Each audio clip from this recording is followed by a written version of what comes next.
Aloha and welcome to Ehana Kako, a weekly program on the ThinkTech Hawaii broadcast network. I'm Keli'i Akina, president of the Grassroot Institute. For there to be a great society, a free society, there must be a free press. This is something that our founding fathers knew and long before that, Europeans discovered.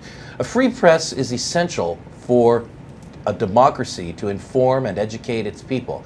Well, do we have a free press in Hawaii?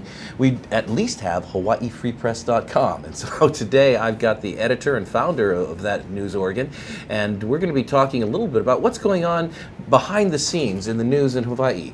Please welcome with me today Andrew Walden. Andrew, welcome to the program. Good to have you. hawaiifreepress.com.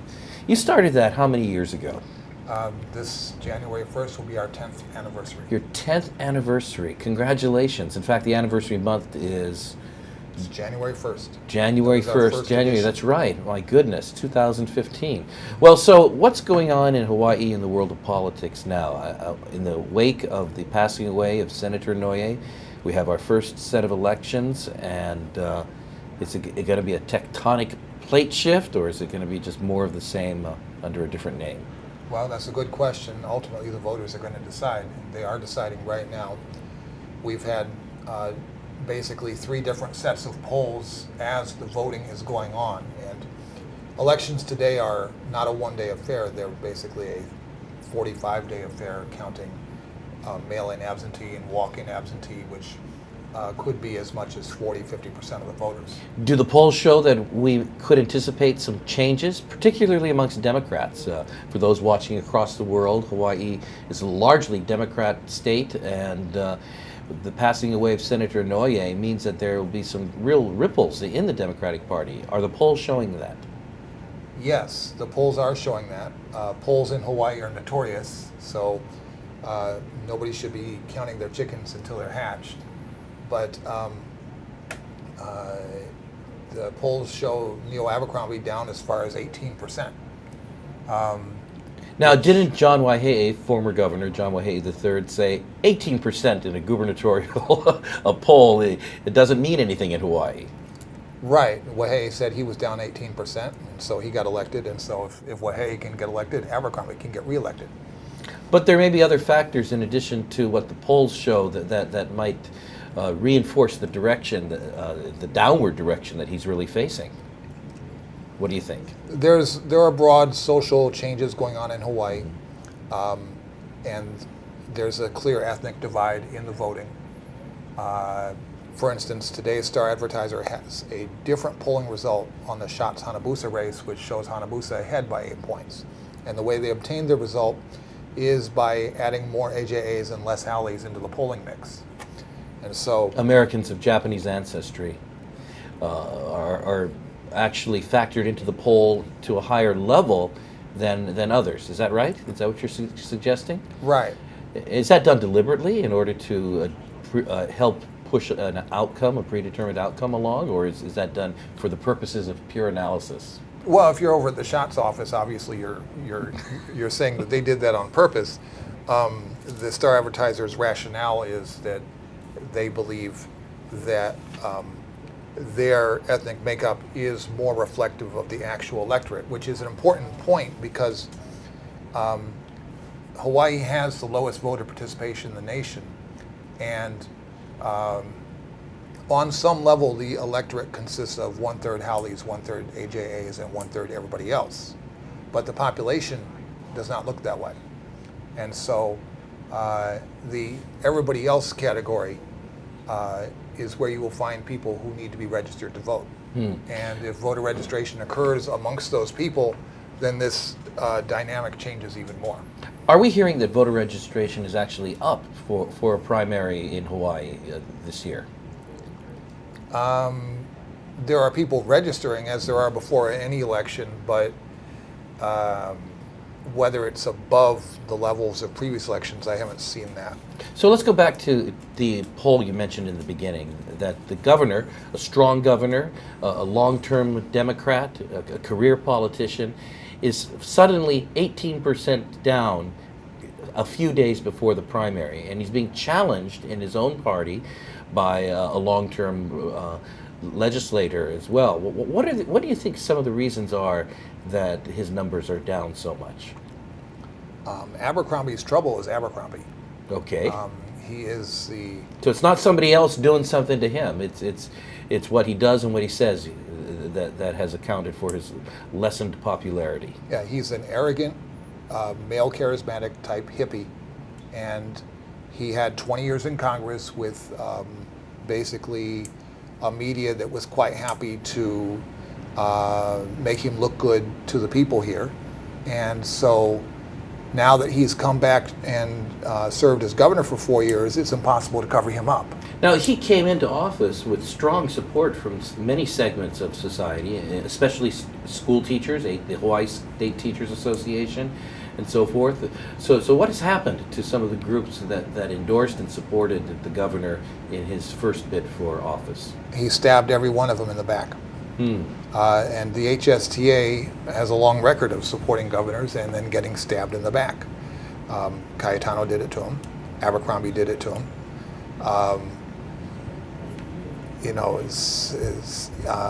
I'd like to say Ige is going to do it to him if he becomes governor. I mean, because now they've put all of their eggs in Ige's basket, and Ige in exchange has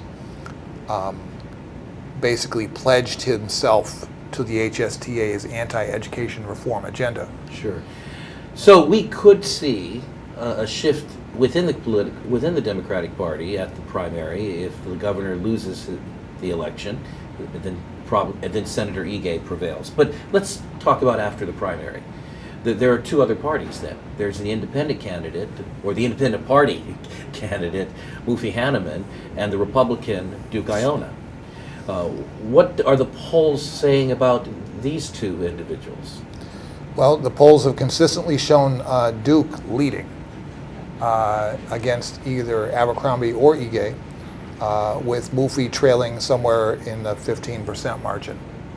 And so we have an unusual circumstance where the three-way race might actually help the Republican candidate due to the fact that Duke has wide name recognition, and there's a certain amount of voter regret, voter remorse for having cast ballots for Abercrombie. People feel that 4 years ago they cast the wrong ballot, they should have voted for Duke, and they want to get it right this time. And not to mention that every vote cast for Mufi Hanneman is one not cast for Duke Iona's opponent in the general election. So that's one theory. Mm-hmm. The other theory is that he pulls from the Republicans, but it's hard to say. How about that? But overall, doesn't it increase the odds that the Republican could prevail? That's what the polls say, and they're pretty consistent on that. Of course, there's going to be a lot of electioneering starting on August the 10th. And one big question that's out there, if Abercrombie loses, is what happens to the mantle of education reform. Will Duke and or Mufi pick up that mantle and try to run with it? Well, let's lay out the landscape a little bit here before our break in terms of education in the state of Hawaii. We have the governor, who is the head of the state as well as the head of the educational system by virtue of the fact that he appoints the Board of Education. The Board of Education operates a single statewide educational system. We have one teachers union, the Hawaii State Teachers Association, and they present another power block. But there have been reformers you were mentioning involved, a group of people working with the Board of Education to propose some changes. Now, what is the power rift? Is that between the reformers and the teachers union? Yes. What are their relative views? The P20 coalition has been... That's the reformers. Preschool through 20 years old, is that it? It's well, some kind of 20 years of education. 20 years of education. 12 K, 1 through 12 plus to 8 grade years 20. of college. Okay, I've got it. That's right. But that comprises most of the big businesses of All right. Hawaii. Chamber of Commerce, Cam Schools, Castle and Cook. And it's headed by people like Don Horner, former First Hawaiian Bank, Mitch Doye of Kaneohe Ranch, and so forth. So these are business individuals who are concerned about Hawaii's future. And they're completely intertwined with the school board that was appointed by All right. Abercrombie. So that's one side. And the other side, of course, is the union. Right. Well, we're going to come back in just a moment and dive right into the issue of education. I'm with Andrew Walden, the founder and editor of HawaiiFreePress.com, as we're talking about news behind the news. I'm Keli'i Akina with the Grassroots Institute. We're on a Hanakako on the ThinkTech Hawaii Broadcast Network, and we'll be right back after this short break. Don't go away. I'm Hong Jiang, host for Asia in Review on Tuesdays.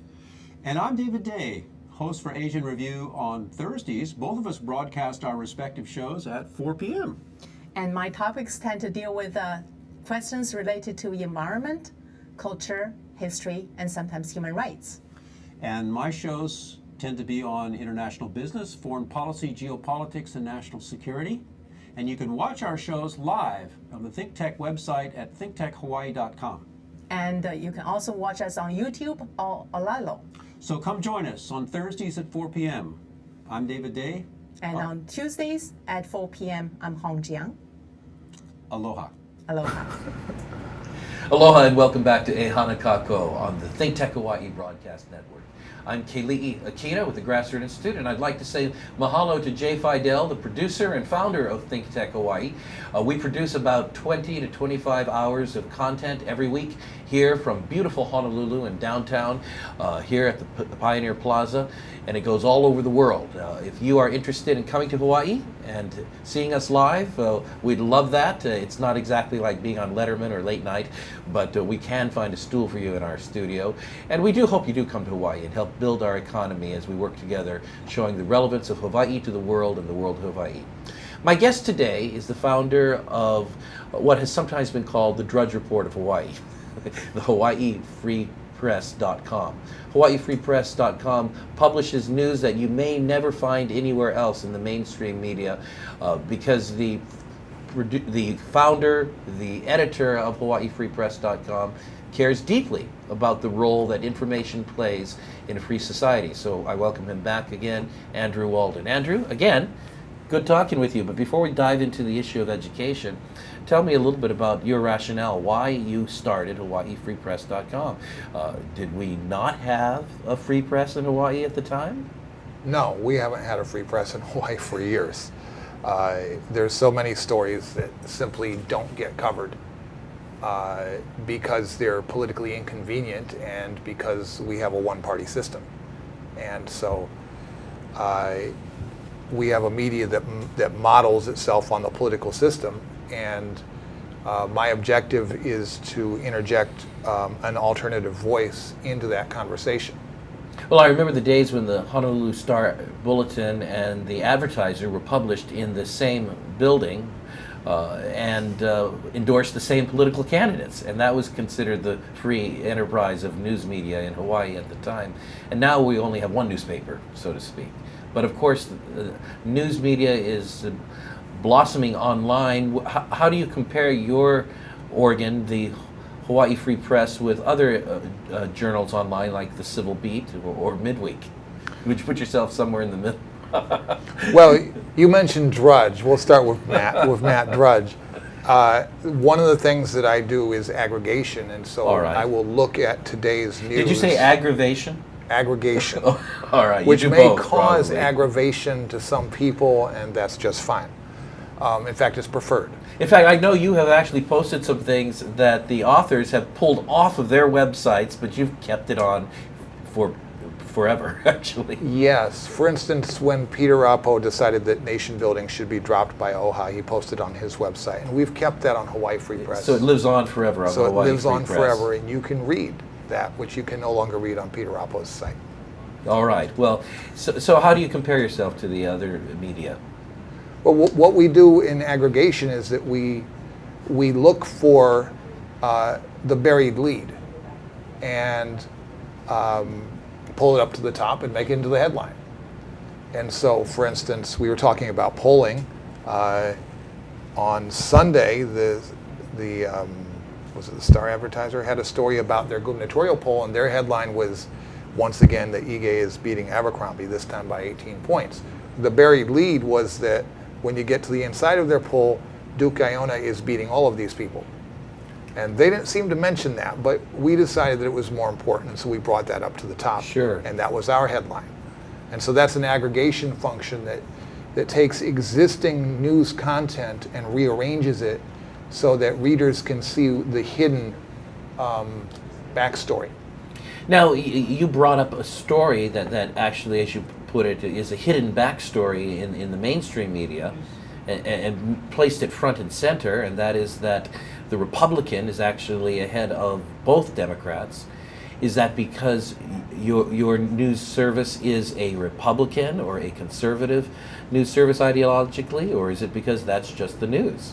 That's the news, and that's also what's missing in the existing news media. And so you look for what's missing and you try to add in that missing piece.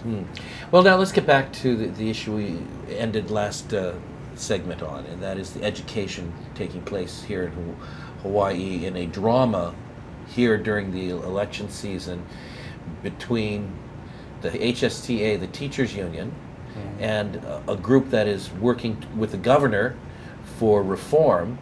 But something's happened to the relationship between the governor and the reform group. The relationship with the HSTA is just cut off completely. They've abandoned the governor because they say that Governor Abercrombie betrayed them, and say so even in their commercials.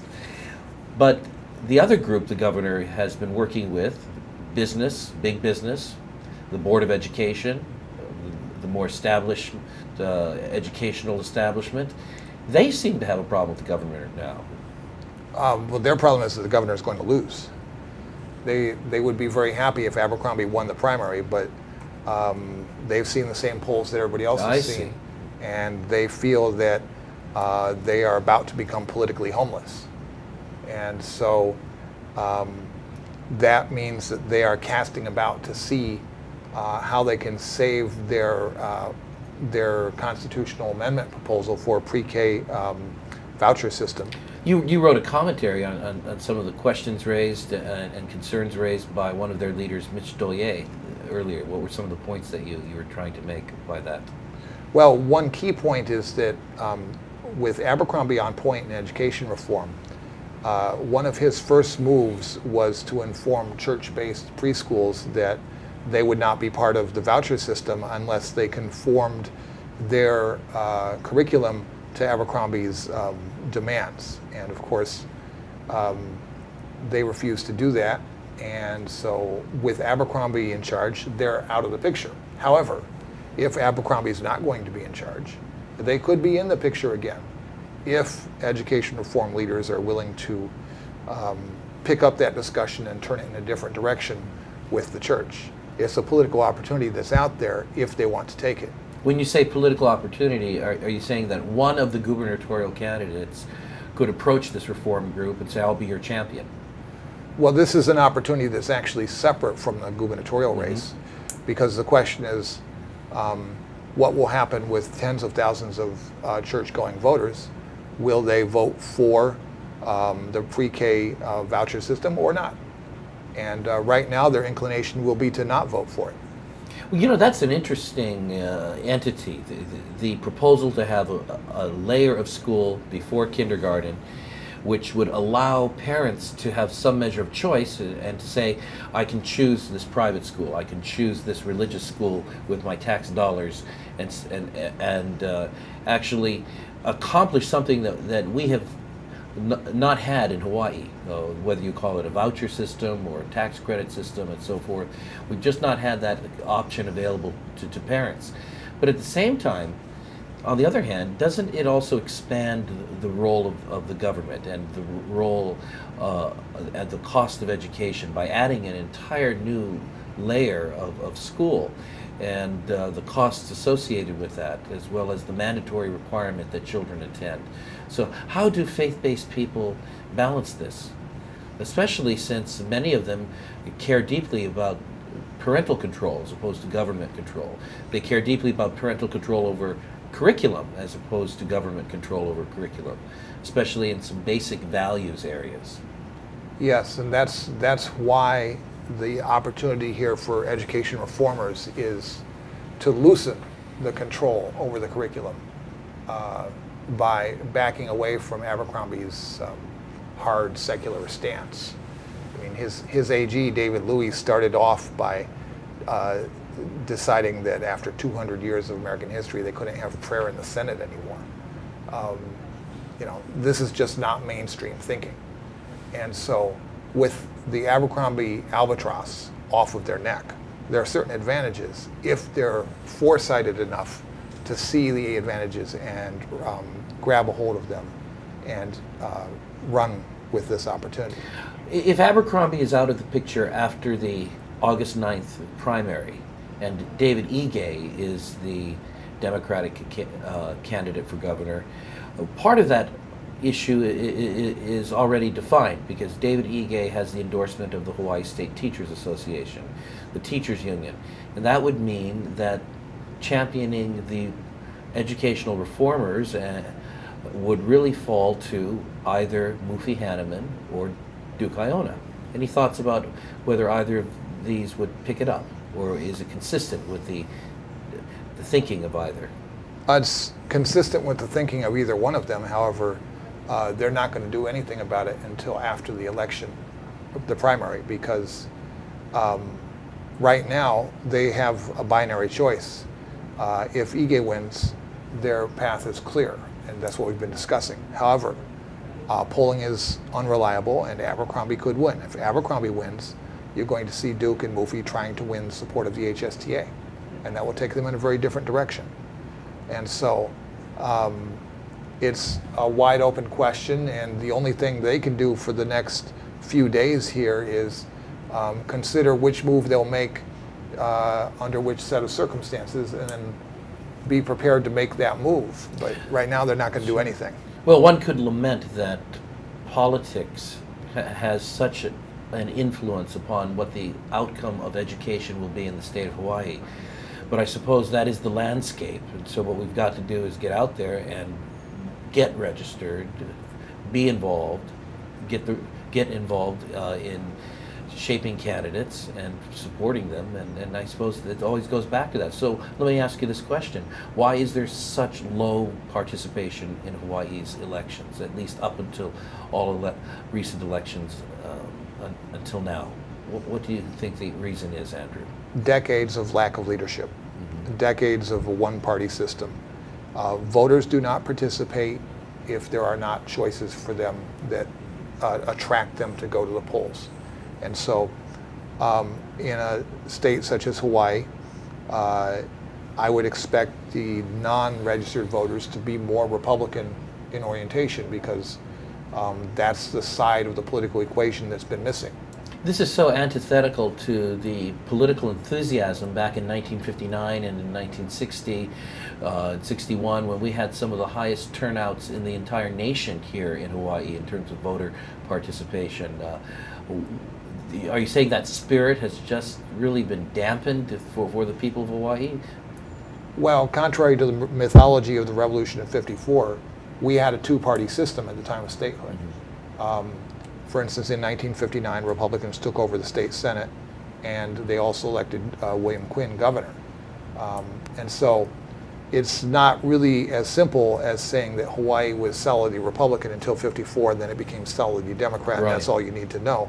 There was a period where there was intense political competition, and when you have that political competition, voters are more interested, there are more alternatives for them. And going back to the question of the media, that reflects itself in media coverage. If politicians are duking it out in the political arena, then they're busy trying to expose each other. And that creates content for media outlets, and that means that there are more voices out there. The American system, based on checks and balances, is designed to keep the political class in competition. Very good. And when they're in competition, the people become informed. When they have no competition, as we have had in Hawaii for many decades, the people lose interest, and the media loses any sense of objectivity. Very good. So we've come full circle now as we head into a break. talking about the importance of media. If you're going to have competition in politics between candidates, between parties, options available to the people, you have to have information available, and competition takes place as people see what's really going on, and that's a role for media to play. It's a role that HawaiiFreePress.com wants to play and has been playing every day with news output and a weekly summary of HawaiiFreePress.com. And we'll talk a little bit more about that in our final segment coming up. I'm Keli'i Akina with the Grassroots Institute, and you're on the ThinkTech Hawaii Broadcast Network. We'll close off talking to Andrew Walden, publisher of the HawaiiFreePress.com, as I start to ask him a little bit about the issue of Hawaiian sovereignty and his extensive coverage of this issue over the last 13 years. Aloha. I'm Jay Fidel. On Mondays between 1 and 2, we do the SOEST show. That's the School of Ocean and Earth Science and Technology at UH. We have remarkable guests on the faculty and the research staff from the school. Come and watch us Monday, 1 to 2. Hello, I'm Martin Despang, and I'm the host together with the one and only Ali Yamashita, and our show is called Urban Transcendence. And urban transcendence is about identifying where there's a unique situation of a vibrant city in one of the most beautiful natural environments. So how these two can coincide, sometimes conflict, how they could find reciprocity in the 21st century is what we're excited about. And we're planning on bringing in a diverse body of guests, both from the arts and the science and the established and the wise and the emerging generation. So hope you will join us. We'll always be on Thursdays from 1 to 2 p.m. Thank you. Welcome back to E Hana Kako, a weekly program on the ThinkTech Hawaii Broadcast Network. By the way, E Hana Kako is what we say at the Grassroots Institute. It means let's work together.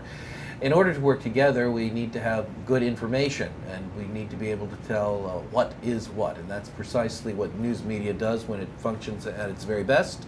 And we have a great exemplar of somebody who operates to that standard, Andrew Walden, founder and editor of HawaiiFreePress.com. Andrew, I want to dive into the Hawaiian sovereignty issue, which you have been covering very, very closely. But before that, I just wanted to ask you something just unrelated to our content. How much work do you put into HawaiiFreePress.com on a daily basis? I mean, this must be your heart and soul in many ways. It takes many hours every day. Many hours. Yes. So you're dedicated to that. Absolutely. Andrew, one of the issues that you have been tracking in minute detail in some cases, but also giving the broad strokes as to what's going on, has been the movement in our state for a Hawaiian sovereign nation. And there are two types of movements. One is the seeking of federal recognition via the Akaka Bill and the Native Hawaiian role, which OHA has done. The other one has been the seeking of a just independent nation, completely independent of any recognition by the United States. But both of these represent an ongoing trend that has been growing since the 70s. What is your take on all of that? It's basically a money-making scheme. A money-making. You mean a money-making scheme for the supposed 500,000 part Hawaiians all out there, or a money-making scheme for somebody else? Money-making scheme for political insiders who feel that they didn't get enough money when Broken Trust was going on, and they want something else to loot. Broken Trust, the downfall of the Kamehameha School's Bishop Estate. Yeah. Or the Bishop Estate portion of it. And so they're looking for a new set of broken trustees, and they think they've found them in OHA. Well, in Hawaii, everybody knows that ultimate power and wealth is based upon land. And Gavin Dawes and Cooper wrote that book, Land and Power in Hawaii. Do you think we are seeing another chapter unfold now in the push of the OHA board to create a sovereign Hawaiian nation, another land-based institution that will be able to amass greater land holdings as well as do things on that land that will bring profit? Well, on a certain level, this entire thing boils down to 20% of the ceded lands, and whether OHA or fake Hawaiian tribe are going to be allocated 20% of 1.8 million acres. But in order to get there, OHA's policy for years through the Native Hawaiian Legal Corporation has been to impose itself on other people's land use decisions in order to get a cut of the action. And this has had some ramifications which are anti-Hawaiian. I think the most egregious example was when the Office of Hawaiian Affairs blocked the county of Kauai from building a drug treatment center in Eli'eli because it was, well, on the excuse that it was near the salt ponds. And as a result of OHA's action, hundreds of Native Hawaiian children are not being given the opportunity to get off of methamphetamines. And so how anti-Hawaiian is that? In order to show that you have this much more power over a land use decision that happens to be for a lot that's about a mile away from a Hawaiian traditional site for salt gathering. So you're saying you've seen Hawaiian culture sometimes used to justify the actions of the Office of Hawaiian Affairs, but the actions are not authentically in keeping with Hawaiian values. Would you say that that's taken place with regard to geothermal development on the Big Island? I think I recalled at one time that OHA was opposed to this because this would be a violation of the sacredness of Pele, so to speak. But times have changed now, and a more business mindset has come into being. Or in Kaka'ako, at one time, OHA was very, very much opposed to high-rise development as a blight on the Aina and as an environmental problem. But in this last legislative session, they were trying to push the 200-foot limit for towers on their land to 400 feet and so forth. Is this the kind of disconnect between the values that they ostensibly are supposed to stand for and their practice? Yeah, it's only confusing if you think they're doing something besides grubbing for money. If you look at this clearly as an example of how are they trying to enrich themselves, how is OHA trying to enrich itself, it makes perfect sense for them to try to upzone Kaka'ako Makai because that puts more money in their pocket. And yes, it's completely inconsistent with their previous position. But when they took the previous position, A and B owned that land. So if you look at it that way, it's completely logical. Unethical, immoral, sure, but completely logical. Well, you have a view of OHA that is very different from the beautiful commercials that we watch. I recently watched the Keiki Hula Festival. It was wonderful. It was beautiful, and there were well-crafted commercials talking about the social services of OHA, the educational work of OHA, the scholarships, the grants, the young people who are growing in careers because of OHA. One would not get from all of that OHA is what you basically have described as fundamentally a land developer. Yes. Intent on maximization of profits. Have I paraphrased you correctly? At the expense of working class people in Hawaii. Oh, you'd add to that. Yeah, I mean, so you'd say they're exploitative of the very people whom they are supposed to represent. The ceded lands case was about affordable housing in Lahaina and Keli'i Akina. As we all know, housing in Lahaina and Keli'i Akina is very expensive. And the Wahei administration initiated an effort to build affordable housing in those two places, and OHA sued. It took 14 years, and then the state Supreme Court upheld OHA's position 5-0. And then the Lingle administration took the case to the U.S. Supreme Court, and the U.S. Supreme Court reversed unanimously 9-0. And so for 14 years, the Office of Hawaiian Affairs basically held that the state of Hawaii did not have the right to develop affordable housing because the ceded lands issue had not been settled. And how many people had to go to the mainland because they couldn't get a place to live? How many people are living on the beach because they can't afford a place to live? OHA is responsible for this. And so, in my view, this is an anti-Hawaiian policy that actually has a measurable negative impact on actual native Hawaiian people and other people as well.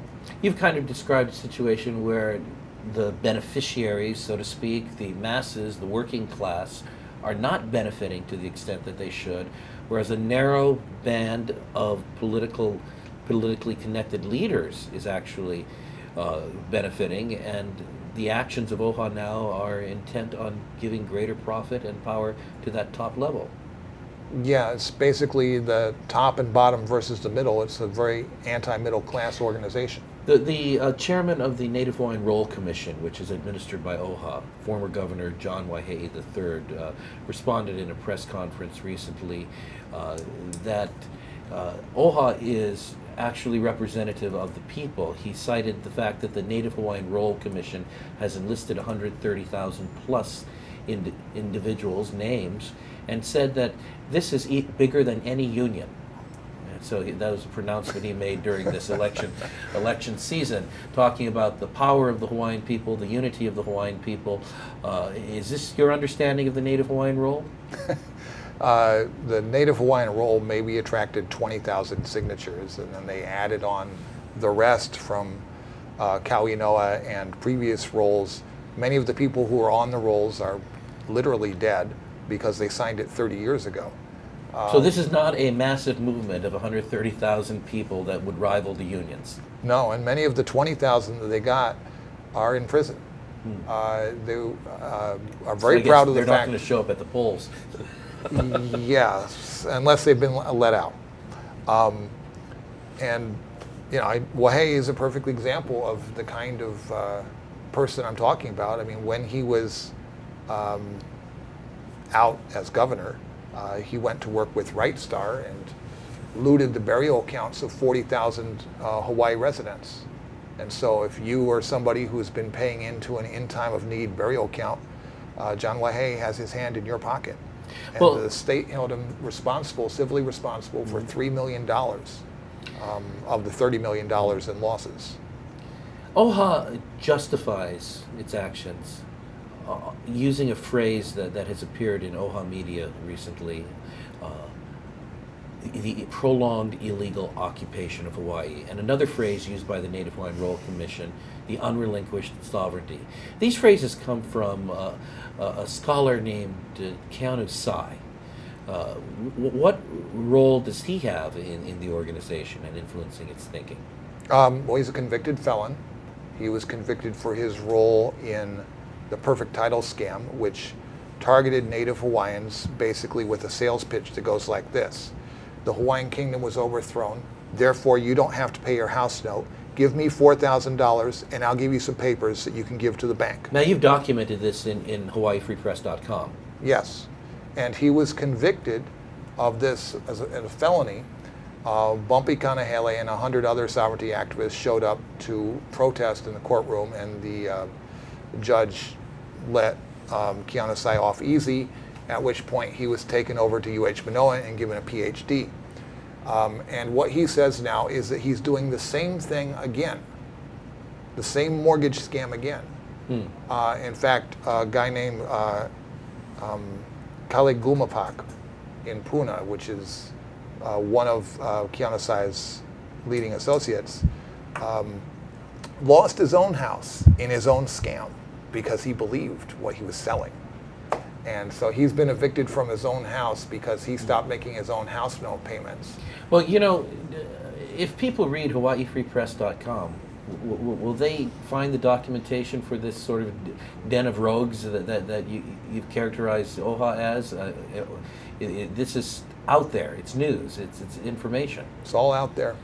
Well, I wish we could continue talking about this, but it certainly has raised some very important questions that citizens and voters here in the state are going to need to look at as we look at the shaping of the future. And so I want to say thank you, Andrew, for the role that you play. Tell our viewers how they can view your content, how they can be on your mailing list. We're online at www.hawaiifreepress.com, and you can add your name to our email list. We send out a weekly email every Sunday afternoon, and we update our articles every day at www.hawaiifreepress.com. Thank you for watching today. I've been with Andrew Walden, founder and editor of Hawaii Free Press. The subtext of this, why we're doing it, is because a free society needs a free press. That's something Andrew Walden works very hard at giving to Hawaii. So I encourage you to take a look at hawaiifreepress.com. I'm Keli'i Akina with the Grassroots Institute. Until next time on Ehana Kako and the ThinkTech Hawaii Broadcast Network, aloha.